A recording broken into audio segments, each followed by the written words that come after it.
C'est important pour toi, en tant que Kylian Mbappé, de t'engager dans diverses causes. Est-ce que tu as conscience qu'en tant que Kylian, ta voix porte plus que celle d'un autre?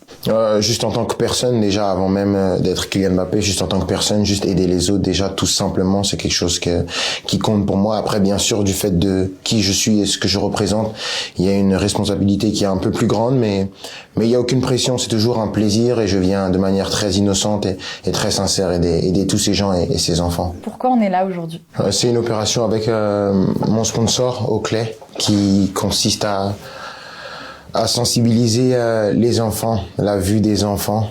Aider les autres, tu me dis que c'est quelque chose qui est important pour toi. Ça vient d'où cette envie d'aider tout? Ça vient, je pense, de mon éducation et du fait aussi que je suis arrivé ici parce qu'on m'a aidé. Et je pense que c'est le cursus normal de la vie. Lorsque on t'a aidé, tu arrives dans une position où tu as réussi et c'est à ton tour d'aider. Et j'espère qu'un jour des enfants qui sont là vont réussir et ce sera leur tour d'aider quand moi je le pourrai plus. On t'a aidé quand tu étais jeune enfant de Bondy? Oui, bien sûr. On m'a aidé quand j'étais à Monaco et on m'a aidé aussi au PSG, pas seulement dans le foot et dans ma vie, parce que on oublie souvent que derrière le sportif, il y a un homme et j'ai grandi normalement. J'étais peut-être en avance sur le terrain, mais en dehors, j'étais un jeune homme normal qui avait des expériences de vie, qui avait des choses à apprendre, à traverser. Et il y a des gens qui m'ont tendu la main et je les remercie pour ça. Et c'est pour ça que j'ai envie de faire de même maintenant. Tu parlais du fait que ça vient aussi de l'éducation. Est-ce que tu considères que tes parents t'ont éduqué de la façon la plus simple pour garder l'humilité que tu as aujourd'hui? Bien sûr, et aussi quand tu as des frères et sœurs, tu es éduqué dans le partage. J'étais pas fils unique, donc on a toujours dû partager ce qu'on avait, même avec la famille proche, avec les amis, avec les gens qui étaient autour de nous. On a toujours eu ce sens du partage. On a été élevé dans le partage et c'est quelque chose qui se retrouve et que j'ai mis dans mon bagage et que j'ai fait voyager à travers le monde. Donc c'est quelque chose que je garde avec moi toujours. J'aime partager les choses avec les gens que j'aime, avec les gens que je peux aider et que je peux faire dans la mesure du possible. Et c'est toujours un plaisir pour moi de le faire. Un jour, au détour d'une conversation, ta maman m'a dit que, même aujourd'hui, en tant que champion du monde, tu fais encore la vaisselle. Ça paraît tout bête. Non, maintenant, je la fais plus. Maintenant, je la fais plus, mais c'est vrai que pendant longtemps, ma mère voulait que je le fasse pour que j'ai la valeur des choses, que je puisse faire les choses par moi-même et que je sois pas assisté et que je prenne conscience de la valeur des choses, que chaque chose a une raison et que chaque chose se mérite. Mais elle me fait d'autres rappels qui sont parfois encore, mais c'est une maman, on a tous une maman et on sait tous que ça fonctionne comme ça. Tu as toi-même une association, IBKM, est-ce que tu peux nous en parler? Je pense que c'est ma plus grande fierté, parce que c'est quelque chose que vraiment on a beaucoup travaillé et c'est quelque chose qui prend sens, qui prend forme et de voir tous les projets qu'on a pu réaliser déjà et tous les projets qui sont en cours, c'est quelque chose de formidable.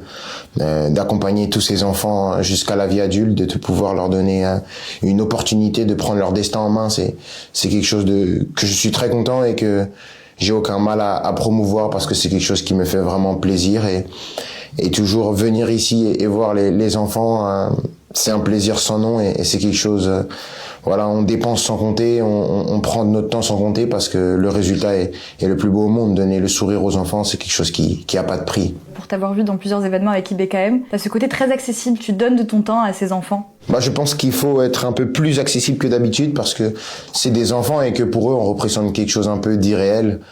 Pour avoir des neveux et des nièces, mais par exemple mon neveu et ma nièce pensent que j'existe qu'à la télé, ils savent pas que j'existe en vrai. Donc pour les enfants, il faut essayer d'être encore plus accessible, leur montrer vraiment qu'on est deux êtres humains pareils et qu'on vient passer une après-midi ensemble. Donc c'est quelque chose qui est vraiment important pour que les enfants soient relâchés et que la journée se passe du mieux possible. Avec ton emploi du temps, les entraînements, les matchs, c'est difficile de se dégager du temps pour de l'associatif. Comment tu t'organises? Je pars du principe que c'est quelque chose d'obligé dans mon emploi du temps. Je m'oblige à ce que ça fasse partie de mon emploi du temps. Après, des fois, quand c'est pas possible, mais c'est pour ça aussi que j'ai pas mal de gens qui travaillent autour de moi pour que, même si je sois pas là physiquement, il y ait toujours des gens qui puissent faire tourner cette association et c'est pour ça que pour l'instant elle marche aussi bien. Mais j'essaye d'être là le plus possible parce que pour moi c'est important d'être là. Je vois pas ça comme une contrainte. Je mets de mon temps, je mets de mon énergie parce que j'aime ça et parce que j'ai vraiment envie que ces enfants aient la même chance que j'ai eue dans mon domaine. Tu considères que le footballeur a une responsabilité éducative en dehors du terrain? l'être humain a une responsabilité éducative. Aujourd'hui, on dit footballeur parce que je suis footballeur, mais l'être humain, vous avez une responsabilité, le caméraman a une responsabilité, les gens qui sont là ont une responsabilité. Après, peut-être pas aussi grande que la mienne, mais si tout le monde fait de son possible, je pense qu'on arrivera vers quelque chose de bien meilleur que ce qu'on a actuellement. Et peu importe ton avenir sportif, etc., tu continueras toujours à t'engager. C'est important pour toi de garder ça tout au long de ta carrière? Bien sûr, surtout que ça a rien à voir. Je peux jouer n'importe où, je peux jouer n'importe quand. C'est quelque chose qui rentre pas du domaine du joueur, c'est quelque chose qui rentre du domaine de l'homme. Et l'homme, tant que je serai vivant et que j'aurai la force de le faire, je le ferai. J'arrêterai quand je sentirai que je suis plus capable. Et là, il faudra passer le flambeau à quelqu'un d'autre. Mais d'ici là, je pense que l'association sera entre de très bonnes mains et elle aura encore grandi encore plus.